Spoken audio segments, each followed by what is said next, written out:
morning, Monday morning. What are we gonna do today? What is Monday bringing to us today? Anybody coming?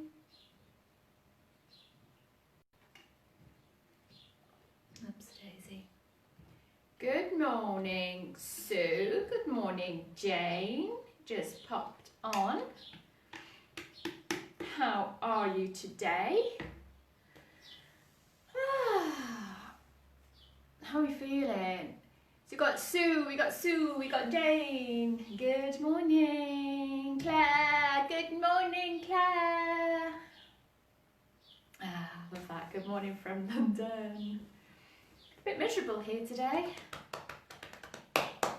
We had a nice weekend though. Weekend was good. Morning, Ruth. Hi, Heather. Hey, Frida.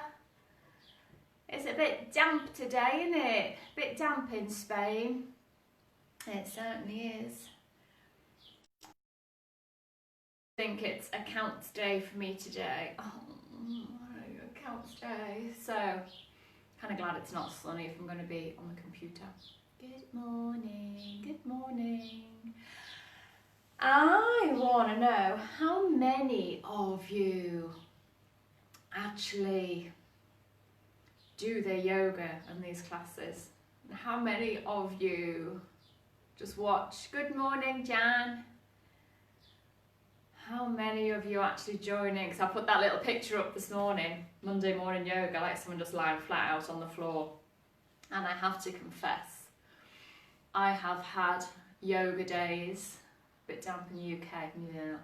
I've had yoga days where I literally get my mat out and get on my mat and then find it impossible to actually motivate myself to do anything. Not so much now, but before I did my teacher training, I didn't really know what to do when I got on my mat. It's like I'd go to classes regularly, but my home practice, I'd set the time aside, I'd get my mat out, I'd get ready, I'd get on my mat, and then I'd think, what do we do? So I'd sort of play about with a couple of the postures that I was familiar with, and then I'd end up just lying there for a little while. Anyone else do that in their home practice? Ruth always joins me. Yay, Ruth. Sue's on. Great. Morning, Judith. And yeah, it's hard to motivate yourself at home to actually do your practice if you haven't got a sequence. It's always easier if you have a sequence to go to. So when I did my teacher training, we had 2 very long classes every day, and the morning class was always the same sequence. We built it up over 28 days every single day, and the morning class was always the same sequence, so that when I left India, that sequence was kind of embedded in my brain, so that after that, when I came to my mat, I just knew, my body knew exactly what to do. Obviously yoga is vast and there are thousands of postures to do, so you don't always want to do the same, but it's a really good base. So I would recommend that any of you that struggle with a practice at home is just start to sequence the same things, like start with maybe some breathing stretches that we've done in week 1, we'll come back to probably in another day. Some flow, a couple of sun salutations, maybe 1 or 2 standing postures, 1 or 2 seated postures. You just start off basics and maybe like a 30-minute sequence that's exactly the same, so that when you come to your mat, if you think, oh, I don't know what to do today, you've got that sequence there embedded. So just a little tip from me. It is really hard to motivate yourself though. I literally, one of the ladies, Jan, definitely do it, Johnson, another person more challenge. Yeah, great. And Ali, morning Ali. Dog pee incident, bless you. Oh, poor Milo. Maybe Milo or the puppy. My friend that actually did a teacher training before me, it's so hard to get up in the morning and do your practice, and I know that she actually used to go, not all the time, but occasionally, she actually used to go to bed in her yoga clothes and lay her mat out next to her bed, so that when her alarm went off in the morning, she literally rolled out of bed onto her mat and started practicing some yoga. It's quite fun. I've never actually done that. I have put my mat out before, so like I get up and think, oh, first thing I step on is my mat. So like, right, okay, I'm here, I'm on my mat, let's do things. So you do it, yay. Okay, right, so we need to start. So we are going to work with the hips today, and Jan McMillan, this one is for you. So Jan messaged me on Friday and said, do you ever do like this posture and that posture and that posture? And I said, yes, of course I do. So we're going to include those, and they were all hip opening and lower back stretches. So that is what we're going to do today. So we're going to incorporate those postures that Jan wanted to do, or variations of those postures. And we're going to work with the hips. So we are actually, apart from, just checking here, apart from the downward dog, we're mainly going to be down on the floor. Anything you need today for your practice? I don't think so. If you're near a wall, I'm going to show you how to do one of our stretches against a wall later, which is, it gets really deep, it's like a thread the needle, but it really works against the wall. So if you're near a wall, you can do that. If not, then you can revisit this a bit later and practice it against the wall, because it is phenomenal to do it against the wall. Okay, so we're going to start laying down on our mat. What time are we? We're a bit late now, aren't we? 7 minutes. That clock is slow that I'm looking at. Sorry, peeps, for running so late for rambling on. Right, so we are going to be down on the mat, just laying down. We're going to start with the breath. So legs straight out in front of you. You don't want any tension in the body right now. We're just going to start to feel the breath. So we're going to inhale.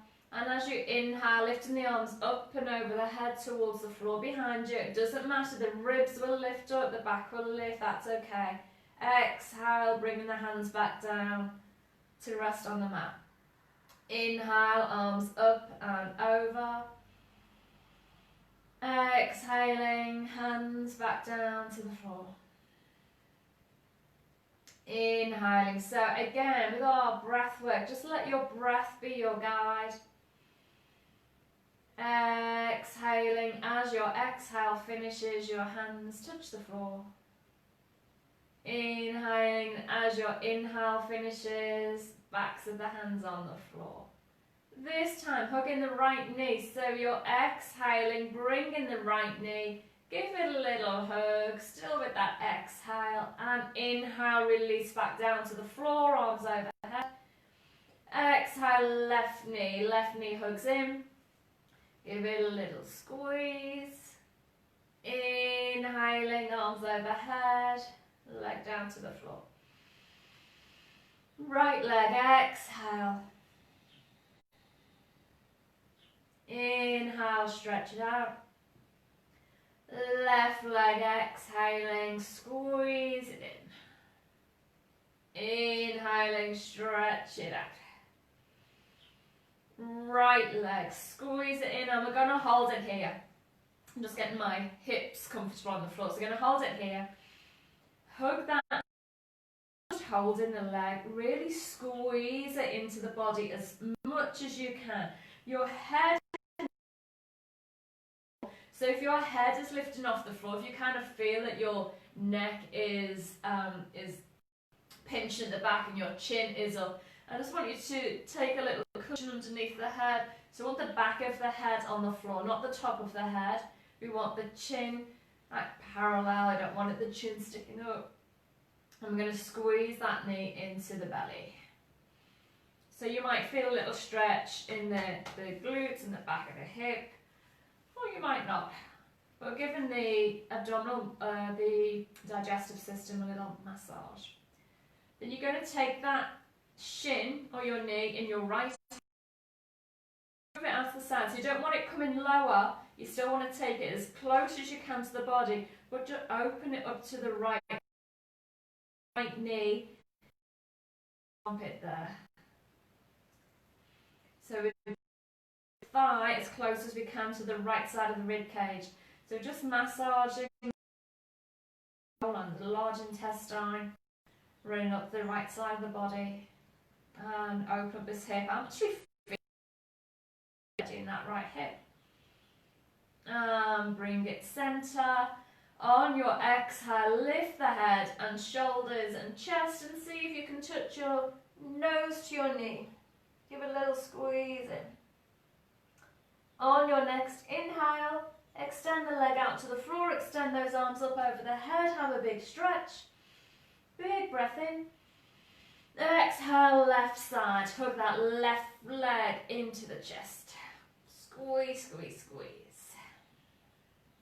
Few breaths. Both shoulder blades down on the floor, back of the head on the floor, hugging that thigh to the belly, to the rib cage. And then bringing that knee or the thigh out towards the left side of the rib cage. So still got this quite high. Now your hips might not allow you to do this. Your knee might be a bit further away than mine here. But if you have the motion in your body, really hug that in as close as you can to the body. So we're massaging the ascending colon on this side.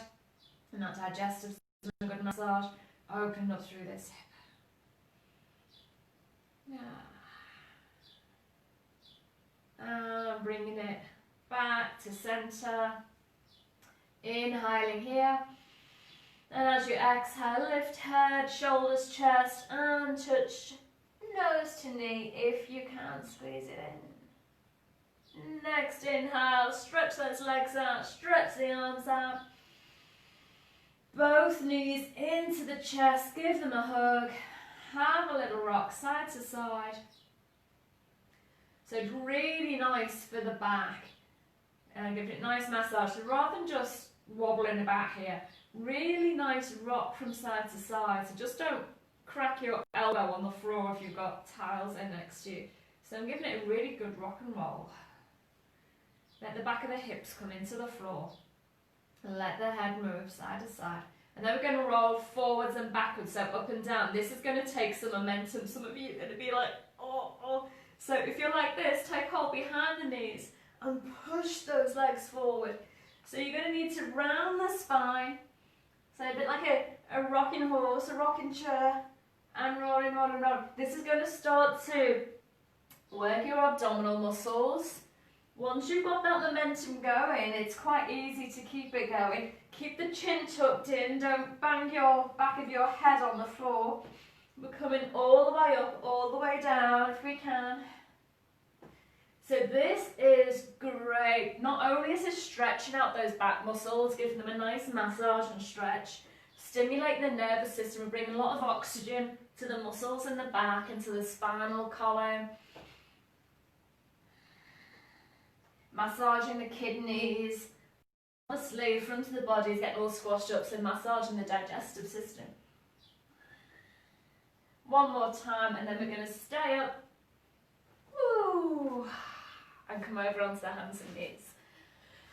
So we're going to take the knees as wide as the mat. Big toes together, bum to heels.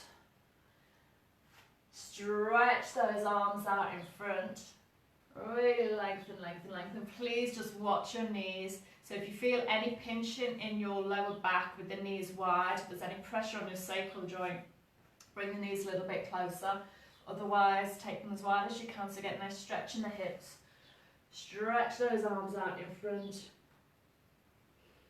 Really lengthen the back.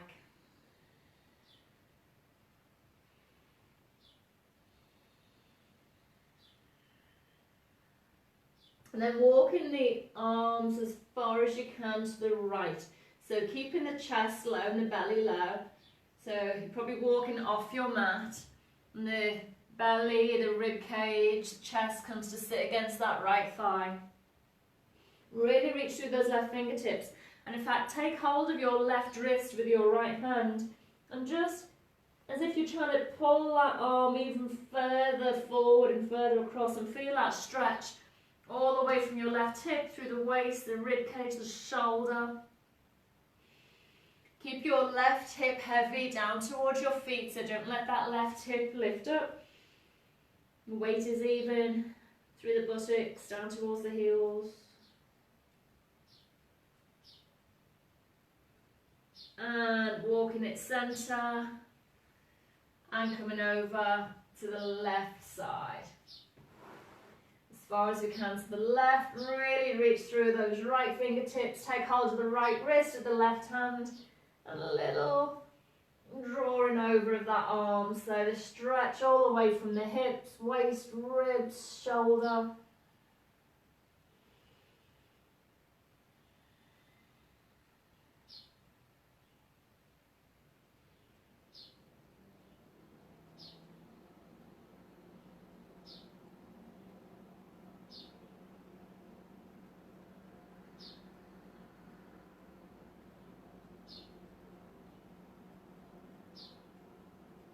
And coming back centre,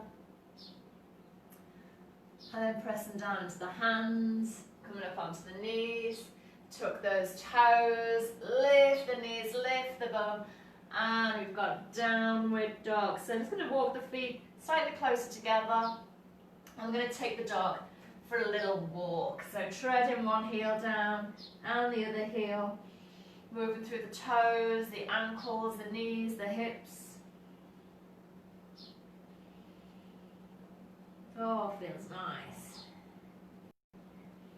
And then come into stillness with your downward dog, so pushing into the hands, lengthening from the fingertips to the shoulders,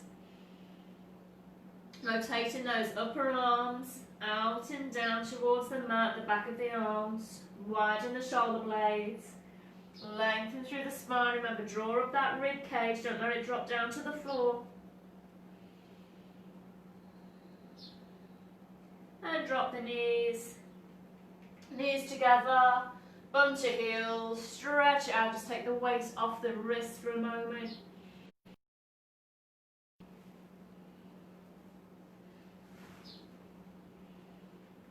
And then coming back up onto hands and knees, tuck the toes, lift the knees, lift the hips.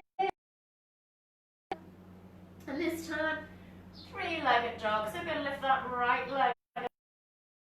Bend the knee, draw the knee in towards the belly and out to the side. And you're going to start to make big circles with that knee. So in towards the belly, out to the side, round to the back, big circles with the hip.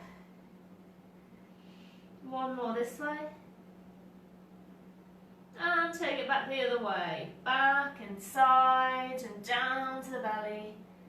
Back and side. Nice big circles with that hip. And then when we have that knee out to the side, you're going to hold it there. Try and take it up towards the sky. Reach that foot over towards the left. The wall's just in the way for me a little bit here. Trying not to twist so much, to try and keep your weight even in both hands. Just open up the front of that hip on that right side. Bring it centre and step it through to the top of your mat. Left knee to the floor. Let those hips drop low. Lengthen and extend. So just getting a little bit of mobility around that right hip with the movements now, just stretching through that left hip flexor. Just a few breaths.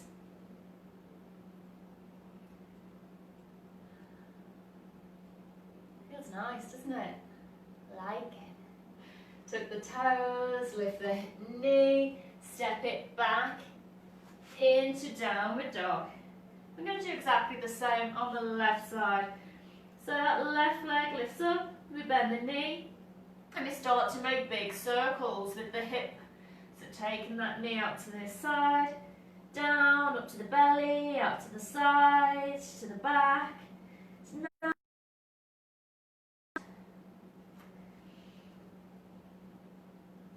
And then the opposite way. Drawing big circles in the sky. And then we're going to take that knee out to the side and we're going to reach that foot over to the right side. Trying to turn your knee as much as you can up towards the sky.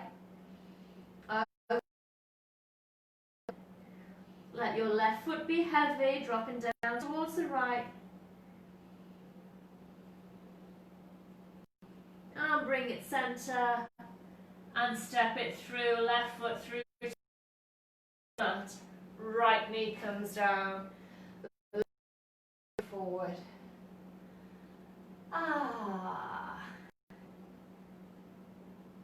I do like a lunge. Feel this nice stretch, the right hip flexor.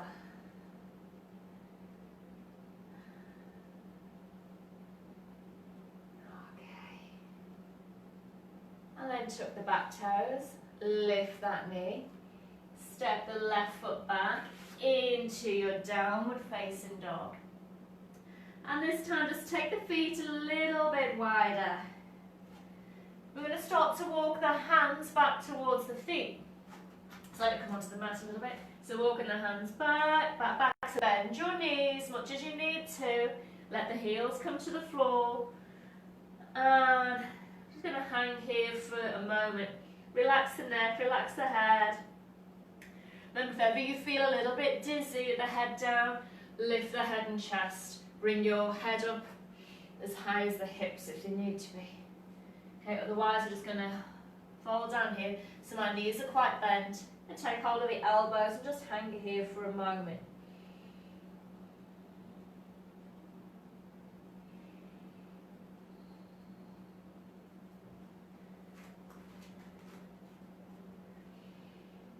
Okay. So your feet are wider than hip distance. Your toes are turning out slightly. Heels in, toes out. We're going to drop the bum down towards the heels into a squat. So I know that some of you on here cannot get your heels to the floor, and that's okay, but you just have a balance to contend with now as well.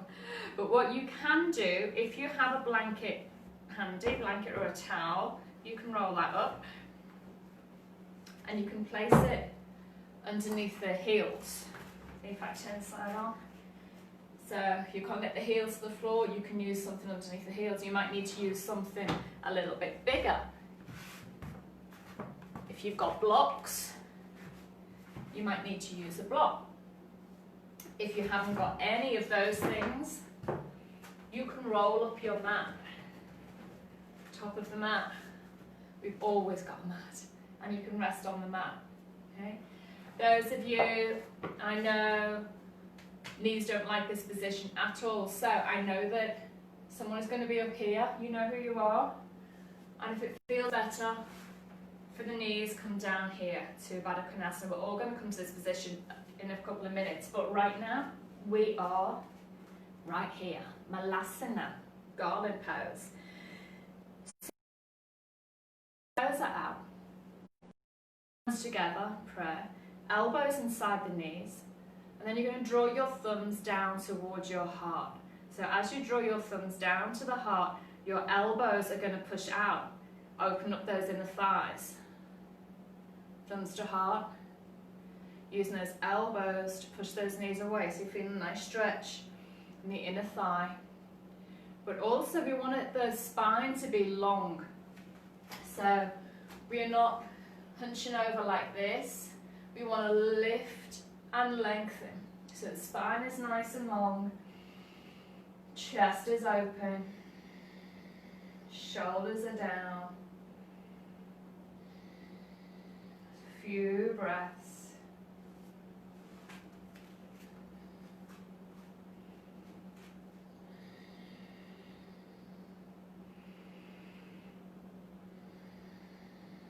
It's a really nice stretch through the inner thighs, through the hips, through the lower back.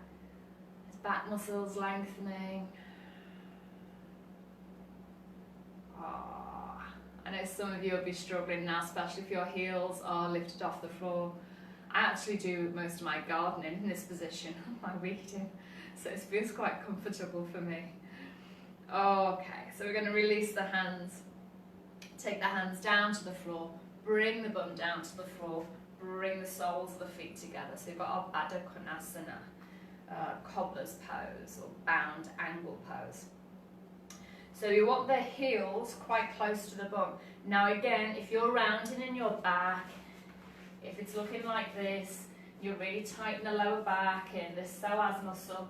You want to lengthen, so please, please, please use a prop. Use a towel or a blanket, or again, roll up your mat or use a block so you can really lengthen in the lower back. I'm actually going to keep this here today because I'm liking the support it's given me in the lower back. I've been feeling quite tight with all the gardening I've been doing, so I'm going to keep this here. So soles of the feet together, spine is long. And you're going to take hold of your feet.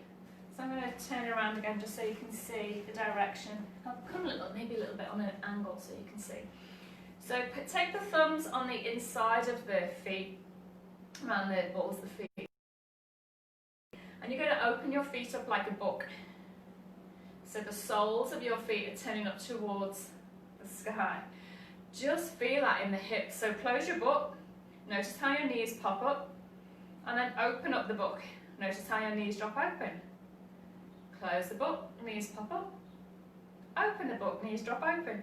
So this small action in the feet actually creates a large reaction in the hips. So when you turn your feet up, it opens up these hip joints a little bit more.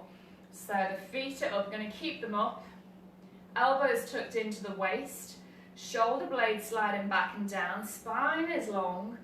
I'm going to start to fold forward. So just going to bend your elbows. Please don't lose your belly button. So a lot of you are going to be intent on trying to get down to the feet. You're going to crunch up into the waist. You're going to lose your neck. Shoulders are going to come up. This is not what we want. Heart stays lifted. Front of the body stays forward. Pulling up through pelvic floor and belly. We're folding from this crease in the hip joint. Elbows are in. So it might be that you only move an inch. This might be where you're going to stay today, because if you move any further, you're going to collapse, and we don't want that. So it is better to stay here than to try and come down towards the floor. If you have more flexibility in the hips, you can come a little bit lower. But again, please don't look at your feet. If you look at your feet, that is where your body will want to go. So if you look at your feet, you're going to start to round and hunch over. So look ahead, look further away. That is where we're reaching to. Imagine someone is pulling you from the crown of your head, pulling you forward. I'm just pulling my hair back. Pulling you forward. Don't pull your hair. Right. So we're lengthening the spine, we're opening up the hips, open up the inner thighs. Oh, I feel it today in the hips. Please, again, be careful of the knees. Please don't force your knees into any position they don't want to go into. Maybe after a few breaths you can come a little bit lower. A little bit lower, a little bit lower. Might be that you can get your chin all the way to the floor. If you can, you're going to take it a few inches in front of the toes. That's going to stay here today. This is feeling enough around the lower back, the inner thighs.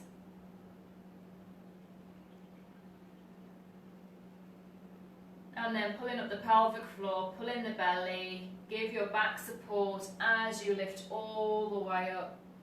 Oh, and then open up those legs to the sides. So you're going to bring those knees in and then take wide leg seat. Again, you can use your blanket or your cushion behind you or your block. So again, you don't want to be hunched over, you don't want to lose your belly button, you don't want to feel all restricted in the front of the body, you don't want your heart coming to the floor, shoulders up.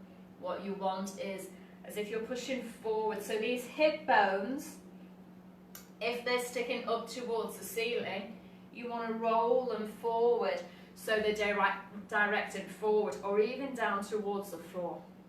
So as your hip bones, the front of your hip bones turn towards the floor, you'll really start to feel this opening and stretching through the hips.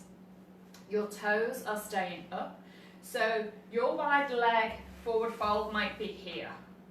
Might not be that wide at all, but that's where you are, and that is going to be good for you today.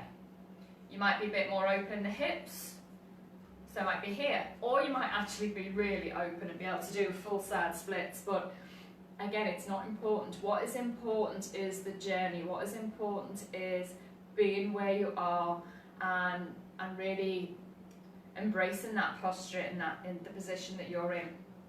So yeah, we want to look ahead, but getting to the end is not the aim. It's feeling the benefits of the journey. Toes are up, knees are up towards the sky, spine is long. This might be exactly where you're going to stay today. This might be enough for you today. If you're feeling a little bit more open, we walk the hands forward, step by step. We don't want to walk the hands forward and then suddenly lose the front of the body. Body stays open, shoulders stay back, step by step. Few breaths, shoulders are down, heart is high, pelvic floor and belly is in. Step by step, little step, little step. Oh. It might be that you're already all the way down onto the floor. When we're aiming towards the floor, you're not aiming for your head to come to the floor. You're aiming for your belly to touch the floor first, then your rib cage, then your chest, and then your chin.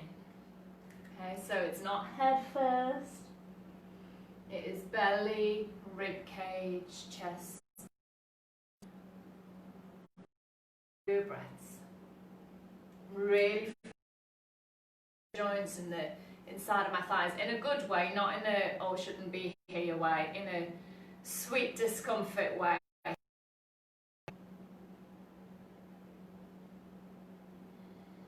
Taking those nice long inhales. Use your exhale to soften. And then walking your hands back, back, back. This is the hard part, bringing these legs in. So take hold from the inside of your knees, rock back slightly, support those legs, oh, and bring them in. You can groan if you want. How many of you are just like, oh. Okay, we're going to stretch out the buttocks and the piriformis muscle that's deep in there with a thread the needle. So if you've got a wall close to you like this, I want you to come near to the wall. So you're going to just edge up to the wall like this. Not about that far away from the wall, so my hips aren't right up against it, about that far away. If you haven't got a wall, knees are bent, right thigh, going to let that right knee turn out to the side. I'm going to lift the left thigh up. So if you're using a wall, just wait for me and I'll talk you through that in a second. I'm going to lift this left foot off the floor and take hold of the left thigh, or if you can reach it, the left shin. Please don't reach here and come up onto the top of your head or let the shoulders lift. You want to relax in the neck, so taking hold of the thigh, if that's if reaching the shin is a problem, and if your neck is coming off the floor, if your head is coming off the floor, please place something underneath your head so that your neck's supported. You won't strain in the neck. You feel this stretch in the right glute. Right, if we're against a wall, again you can swivel around so your legs are up the wall. Legs are straight up the wall. Same action, we're going to cross the right ankle over the left thigh, and then I'm going to place that left foot onto the floor, flat onto the wall. See how this is drawing closer? So the further down the wall you take your foot, the closer this leg is going to come and the deeper this stretch is going to feel. You don't have to use your hands then to start to pull this thigh in. This is a super intense stretch, feeling this all the way from inside the bum cheek all the way up the back of that thigh there. But your tailbone needs to stay down, so there's no point you pushing into the wall and letting your bum lift up because you're not going to get that stretch then. The bone stays down towards the floor. If you feel like you're too close to the wall, you need to shuffle your bum back a little bit so you're a bit further away from the wall. So hopefully everyone is in a position where you're getting a nice stretch. So when we do this in a classroom environment, if I feel someone is not getting this stretch, that I know that they can go further, and just hugging the thigh in is a stretch. I'll often stand with my leg against the foot and just gently add some pressure onto the sole of the foot, and that's acting like what the wall is acting like now. So just using this wall, so every time it releases a bit, you might be able to come a little bit lower down the wall. Those of you without a wall are just hugging that leg in, feeling this nice stretch in the right bum cheek. It's a really good stretch for those of you that suffer with sciatica that stems from the piriformis muscle, sciatica that stems from being tight in the glutes. It's a really good release for that. Okay, if you're against a wall, you're going to walk that foot back up the wall. Those of you without a wall, you're just going to take your left foot down to the floor. They're going to release that right foot, so up the wall for those of you, or down to the floor for those of you on the floor. And then your left foot is going to cross over your right thigh. So notice I'm not high in the legs here. It's not the calf that's crossing. I literally got the outside of my foot, the outside of the ankle on the thigh, and this left knee is staying open. So if you let your left knee come down towards your shoulder or your chest, you're not going to get this stretch. So the further out that leg is, the more you'll feel a stretch. Now you can use your hand to open up that leg, but please don't press inside the knee joint. You're pressing on the fleshy part of the thigh. So again, if we're against the wall, the sole of your foot comes to the wall, and then we draw down, down, down. Now I know this left hip of mine does not like this position very much. It gets a little bit stuck. So I'm taking it a bit easier this side. So I'm not coming down as low, but I am taking my to the floor. So remember, those of you on the floor, is the left ankle crossed over, same leg, and we're hugging in that right thigh, or the right shin, whichever feels good for you today. But relax those shoulder blades down to the floor, relax the back of the head to the floor.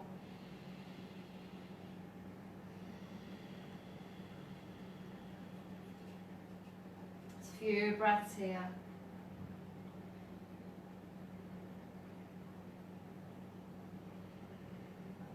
And please remember as well, if any of you struggle with any of the postures that I cover on any of the classes, just drop me a little message later if you don't quite understand what it is we're meant to be doing, or where it is we're meant to be stretching, or if you've got a little bit confused along the way.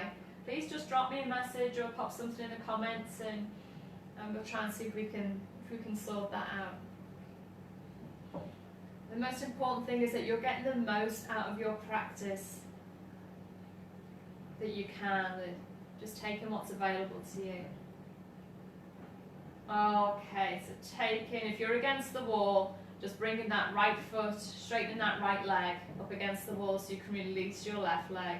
If we're on the floor, right foot again down onto the floor, and left foot down onto the floor. So if you're against the wall now, you need to bend both knees into the chest and gently roll to one side to come back on to your mat.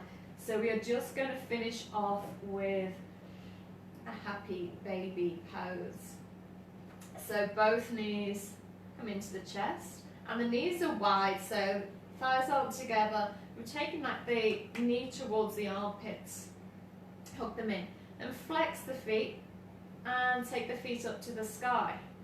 So we're looking for two right angles here. We're looking for a right angle in the back of the knee and a right angle in the ankle. We're going to reach up inside the legs and take hold of the inside of the foot. So not the outside, not the little toe side, you're taking hold of the inside of each foot.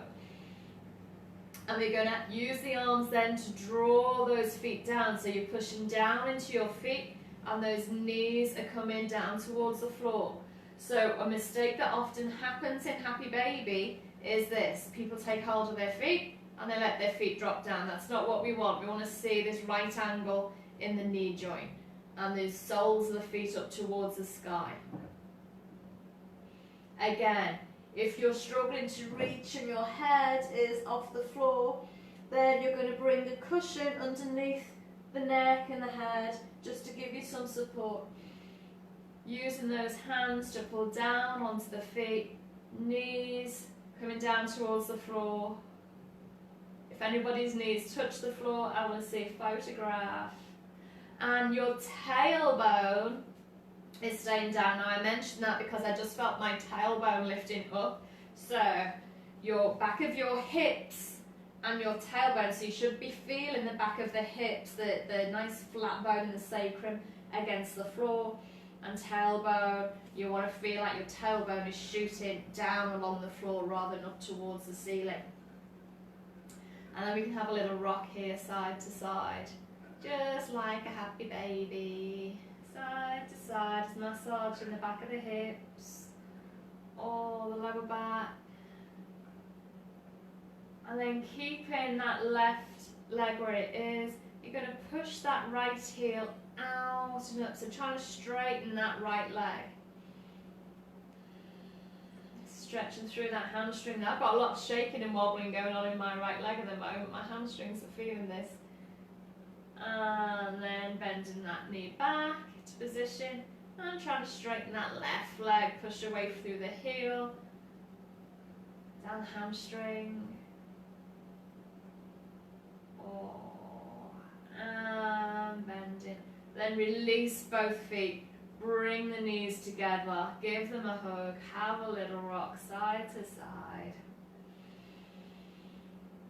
Hoping that you're feeling a little bit more open in the hips now and the lower back. And then to finish off with your relaxation for a few minutes, remember a little Shavasana is always important. It's actually probably the most important part of our practice.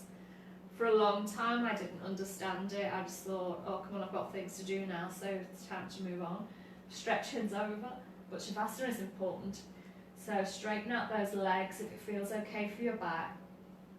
Let the feet relax, the toes relax, allow the backs of the hands to come to the floor. Shoulder blades nestled into the floor. And just take a few breaths here. Relax the jaw. Relax the tongue, little space in the teeth. Muscles behind the eyes are soft.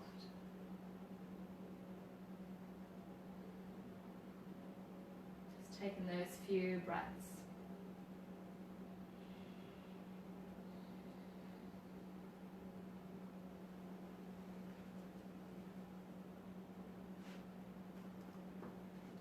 So you can stay in your Shavasana for as long as you need to.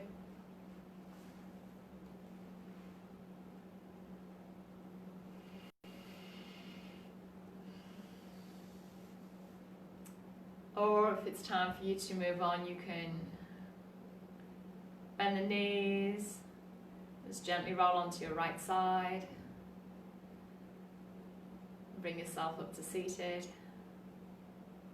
Feel free to stay in your Shavasana for a few minutes longer.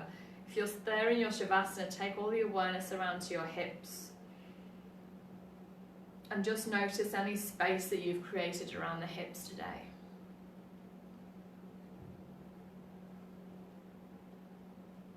We're going to finish with our gratitudes. So let the head and chest bow down. Gratitude first and foremost to yourself for being an amazing miracle of a human being. To your yoga practice for creating some space in your body and space in your mind. And to someone or something in your life that's made you laugh this week or this weekend, because it is only Monday.